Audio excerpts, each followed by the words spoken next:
Most producers digging for samples tend to only think about soul, funk, or jazz. But some of the most classic hip-hop beats ever actually come from old foreign film scores. Legends like the RZA, DJ Premier, The Alchemist, and MF Doom have all tapped into that classic sound. And that cinematic, moody, and emotional sound is exactly what I'm gonna be tapping into today. I'm gonna be taking some inspiration from legendary composers like Nino Rota, Ennio Morricone, and Francois Rudabeh. And I'm gonna make something that would be perfect to be flipped by The Alchemist, or using a Freddie Gibbs, RZA, or even a Jay-Z record. Let me show you how I built it.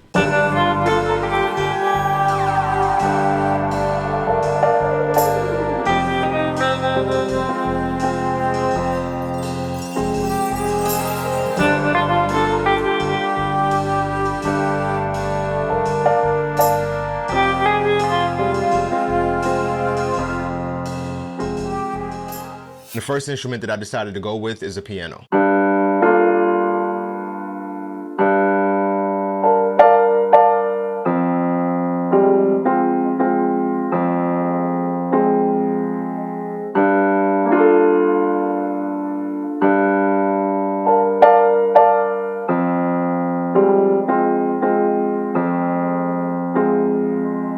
Now, I use the Imagine Grand preset from Addictive Keys, but I like how it has this really old quality to it, like it's been played for decades, because this kind of texture really fits that old 1960s film score vibe. Back then, the recording tools weren't always pristine and the pianos weren't always concert ready, but those imperfections gave the music its personality, which is what I'm trying to capture here. And real quick, if we take a look at the MIDI, you'll notice that I did a couple of things. The first thing is I opted to play the piano more rhythmically as opposed to just laying down basic chords, mainly because that's how a lot of the music was back then. And then also, not only did I not play perfectly on the grid, I also didn't keep the velocity notes exactly the same, and that lends to the more human feel of the piano. And then as far as the effects are concerned, I didn't really do anything because the preset kind of does most of the work for me. The only thing that I really did was I ran it through some EQ here, where I'm boosting some frequencies at the top end just to give the piano a little bit more presence, and then I'm cutting out the low end so that it doesn't interfere with the bass. So next up, we have a guitar.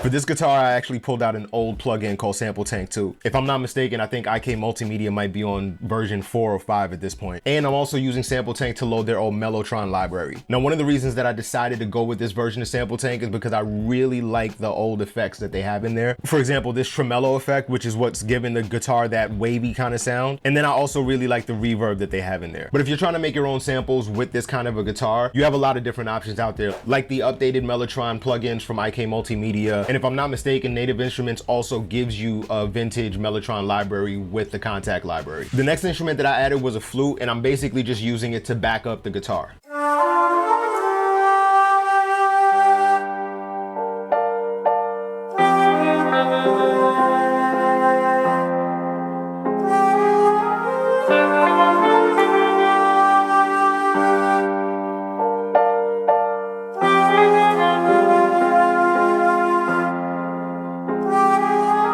So for this flute sound, I went with Lumina by Project Sam. I just really love the way that this flute sounds. And then as far as the effects go, I have some EQ going. I also use this compressor from Analog Obsession called the Lala. It's basically a really good emulation of the LA2A compressor. And it also has the added benefit of being available for free. And then the last thing that I'm doing with the flute is I'm routing it to a reverb bus to give it a lot of atmosphere, because that's what a lot of the songs back then sounded like. Next up, we have our bass. Now for this bass, I could have gone with the Contact library like the Scarby Rickenbacker bass, but I'm actually working with a slightly older laptop with an older version of Logic. So I decided to go with a stock bass from Logic.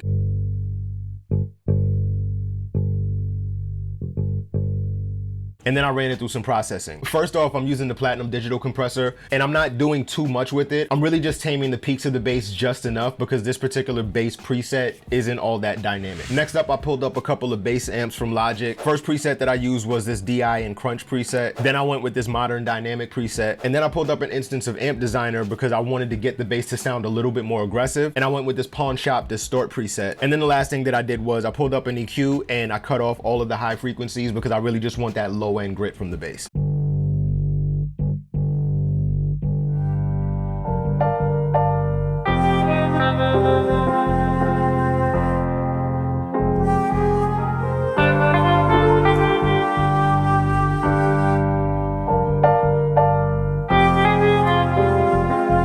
So at this point, I wanted to bring out a little bit more drama and also make the sample sound a little bit more epic. So I added some French horns.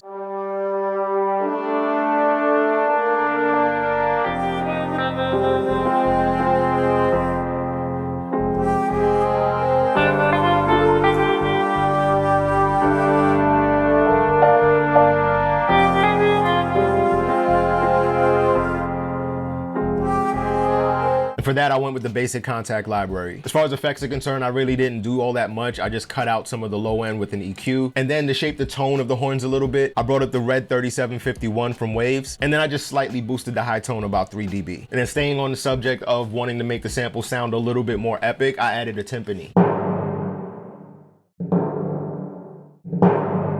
So it just adds a little bit of impact and makes the sample feel a little bit bigger. And for that, I just went with the basic Contact library. Then I added a ride and a tambourine for some percussion.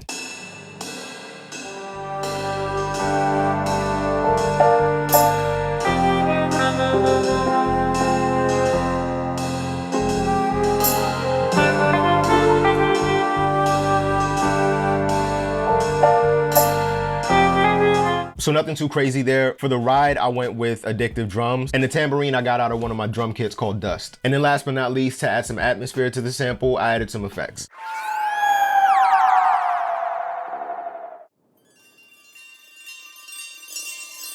Now, if you've been watching my tutorials for long enough, then you know that I don't like making 8-bar loops as samples. I usually like to make samples with A sections, B sections, and sometimes even C sections to give the producer that might want to use it more options.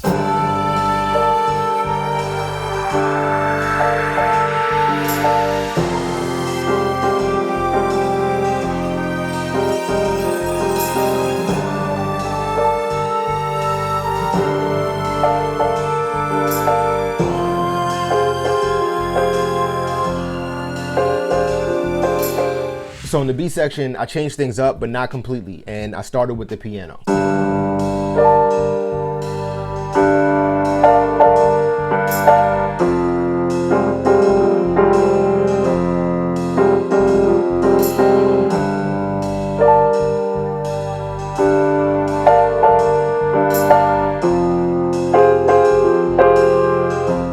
So nothing too drastic, just a slight change in the rhythm, but I definitely kept that natural feel. The next instrument that I did something a little different with was the flute.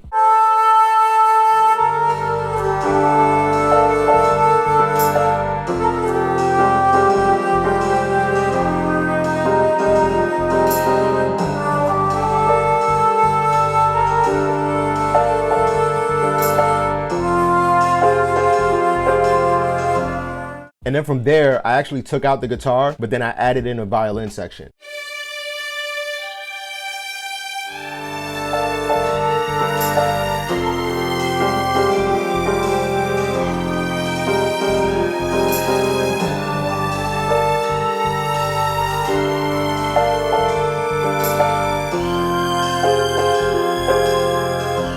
And for these violins, I went with LA scoring strings. So now, as you can hear, for this section of the sample, the strings are actually adding that drama and tension to the composition. So there are a couple of things that I want to show you in terms of how to get your strings to sound like this. The first thing is, if you look at the MIDI notes for the strings, you'll see that I'm not playing all of the notes at the same velocity. And that's how I'm getting the strings to have that glissando sound. So if you're ever trying to play your own string libraries, try messing around with different velocities in order to see what different articulations you can get. And then another thing that I did was I automated the mod wheel. So as you can see here, as I go up in scale, I'm also bringing up the mod wheel. And as I go down, then I bring the mod wheel down, and that makes the string sound a lot more dynamic. And then as far as effects are concerned, I didn't really do that much. I just brought out the SSQ, which is Analog Obsession's SSL EQ modulation or emulation. Sorry, it's getting late. And I'm basically just bringing up some of the high frequencies in the strings. And then of course, I'm also routing the strings to the same reverb. And that's the full breakdown of this sample, which is actually a part of my new sample pack, Sepia Dreams. So if you like it and you want a full sample pack with this vibe that you can use yourself, you can check it out in the link below. And if you want to see a full breakdown of how I use samples like this to make beats for artists that I've worked with, like Rick Ross, check out this video right here.